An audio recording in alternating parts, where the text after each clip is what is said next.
Good morning. I'm Charmaine De Gracias of NHK. Sir,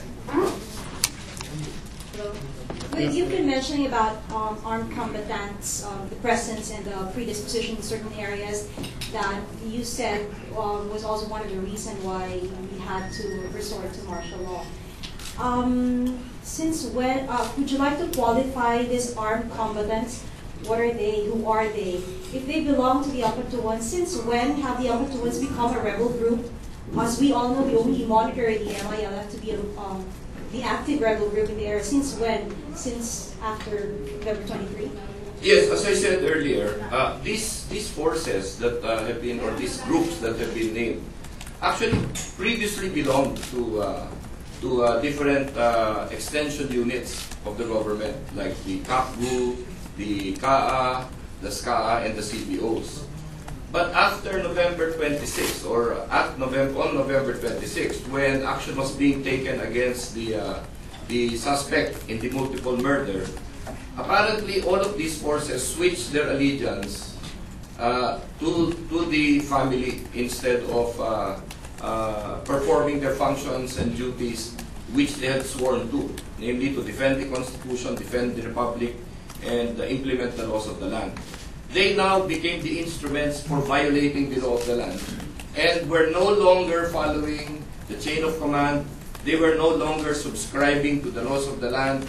They were in fact frustrating the enforcement of law in the area. And they were doing so at the instance and at the direction of those that we are now charging with rebellion.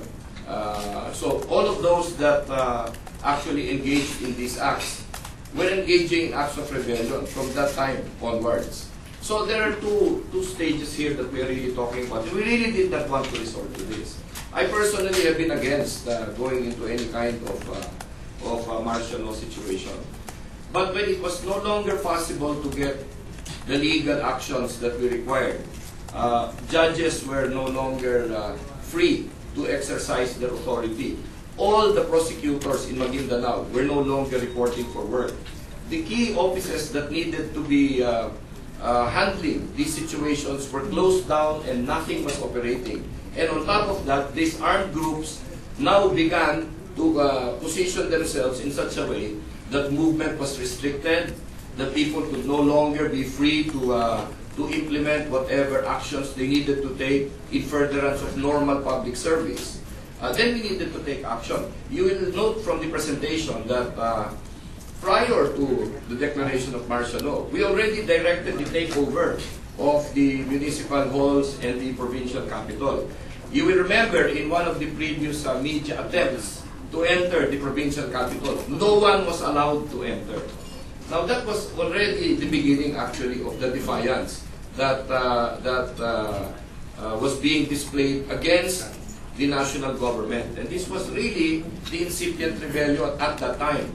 But on the 26th, we told the Secretary of Justice that we believed that a condition of rebellion already existed. Because those that were sworn to uphold the law were already the ones actually engaged in frustrating the enforcement of the law. And that the previously organized citizen auxiliaries had constituted themselves already into a separate armed group that was no longer showing allegiance to the Republic. Just a follow-up, sir. We had already a state of emergency on the ground. Was that not enough? And then were those conditions that you cited enough to warrant a state of emergency, maybe a martial law? Maybe Secretary Devanda can help us with this. And there must be an overt act of rebellion. You were just citing reports and predispositions of troops, but actually there was no overt act yet of rebellion. Let's begin with the overt act. No?